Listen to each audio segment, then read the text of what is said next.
আসসালামু আলাইকুম ওরহমতুল্লাহি ওবরাকাতুহ। মিডিয়া আরবি শিক্ষা কোর্সের দ্বিতীয় ক্লাসে স্বাগত জানাই। মিডিয়া আরবিতে শব্দার্থের গুরুত্ব কতটুকু? বলা যায় শব্দার্থের গুরুত্ব সর্বোচ্চ দ্বিতীয় পর্যায়ে। প্রথম পর্যায়ে পরিভাষা বা প্রথম পর্যায়ে শব্দার্থ, দ্বিতীয় পর্যায়ে পরিভাষা। অর্থাৎ আমরা যেভাবেই বলি এটার গুরুত্ব অনেক। শব্দার্থ সমৃদ্ধকরণের গুরুত্ব। মিডিয়া আরবি শেখার ক্ষেত্রে সবচেয়ে গুরুত্বপূর্ণ ধাপ হলো শব্দভাণ্ডার সমৃদ্ধ করা। কারণ সংবাদ মাধ্যমে এমন অসংখ্য শব্দ ও পরিভাষা রয়েছে যেগুলো সাধারণ আরবি পাঠ্য বইয়ে খুব কম দেখা যায়, বা দেখা গেলেও সেই অর্থে দেখা যায় না মিডিয়াতে যে অর্থে সেটা ব্যবহার হয়। তাই মূল সংবাদ শুরু করার আগে এমন বহুল ব্যবহৃত শব্দ ও পরিভাষা আয়ত্ত করাটা জরুরি। আচ্ছা, স্বাচ্ছন্দ্যে পথ চলার পূর্ব প্রস্তুতি। প্রতিনিয়ত আপনি নতুন নতুন শব্দার্থের মুখোমুখি হবেন। আপনি আরবি ভাষার যে কোনো সংবাদপত্র, অনলাইন নিউজ পোর্টাল কিংবা টেলিভিশনের সংবাদ অনুসরণ করুন না কেন, প্রতিনিয়ত এইসব শব্দের মুখোমুখি আপনাকে হতে হবে। আপনি একটা পত্রিকা খুলে দেখার সাথে সাথেই 5 মিনিটের মধ্যেই অন্তত 50টা শব্দ পাবেন নতুন, যেটা আপনার কাছে নতুন মনে হবে। তো সেজন্য এই নতুন যেন আপনার কাছে মনে না হয় বা আপনি সামনে আসলে ঘাবড়ে না যান, সেজন্য আগে থেকেই আপনাকে শব্দার্থগুলো মুখস্থ করে রাখতে হবে। আচ্ছা, মৌলিক প্রস্তুতি এবং পরিকল্পনা। এক কথায় বলা যায় এই মৌলিক শব্দভাণ্ডার ছাড়া মিডিয়া আরবির জগতে স্বাচ্ছন্দ্যে পথ চলা বেশ কঠিন হবে। তাই সরাসরি সংবাদ শুরু না করে প্রথমে সংবাদ মাধ্যমে বহুল ব্যবহৃত গুরুত্বপূর্ণ শব্দ ও পরিভাষাগুলো শিখে নেওয়া উচিত। আচ্ছা, আমরা গ্রুপে এবং এই ক্লাসের রিসোর্স যেই লিঙ্কে পাওয়া যাবে সেখানে এটার কিছু শব্দার্থ আপলোড করে দিচ্ছি, সেখান থেকে শিক্ষার্থীরা দেখে নেবেন ইনশাল্লাহ। সংবাদ পড়ার সঠিক 3টা বৈজ্ঞানিক ধাপ। প্রথমত শব্দার্থ পঠন। শব্দার্থ যখন আমার শেখা হয়ে যাবে, এরপর যখন কোনো সংবাদ সামনে পড়বেন তখন প্রথমে সেই সংবাদের সঙ্গে দেওয়া নতুন শব্দগুলোর অর্থ ভালোভাবে পড়ে নিন সবার আগে প্রথমে। দ্বিতীয়ত মূল সংবাদ শুরু হবে তখন। যখন শব্দার্থগুলো আপনার পড়া হয়ে গেল, শব্দগুলোর অর্থ সম্পর্কে ধারণা নিয়ে তারপর মূল সংবাদ পড়া শুরু করুন। এটা শুধু এই ক্লাসের সাথে সম্পৃক্ত এরকম না, আপনি ভবিষ্যতেও কোনো একটা বিষয় পড়ছেন, সেটা পত্রিকা হোক, এমনকি বইপত্র হোক, যে কোনো কিছু হোক, সেই জায়গায় আপনি যেন দ্রুত পড়তে পারেন সেজন্য আপনার জন্য বৈজ্ঞানিক পদ্ধতি হলো সেখানে ব্যবহৃত শব্দার্থগুলো আপনি আগে মুখস্থ করে নেবেন। দেখা গেল যে 10 বা 5 লাইনের একটা লেখা পড়বেন, আপনি 5 লাইনের একটা লেখা পড়বেন, সেই 5 লাইনের মধ্যে উদাহরণস্বরূপ আপনার জন্য 10টা নতুন শব্দার্থ আসলো।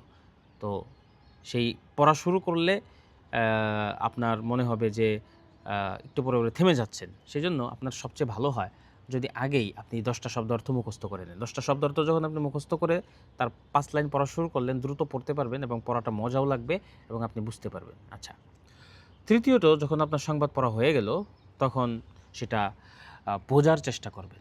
পুরো সংবাদটি অনেক সহজ হবে এবং পড়ার ক্ষেত্রেও আগ্রহ বাড়বে।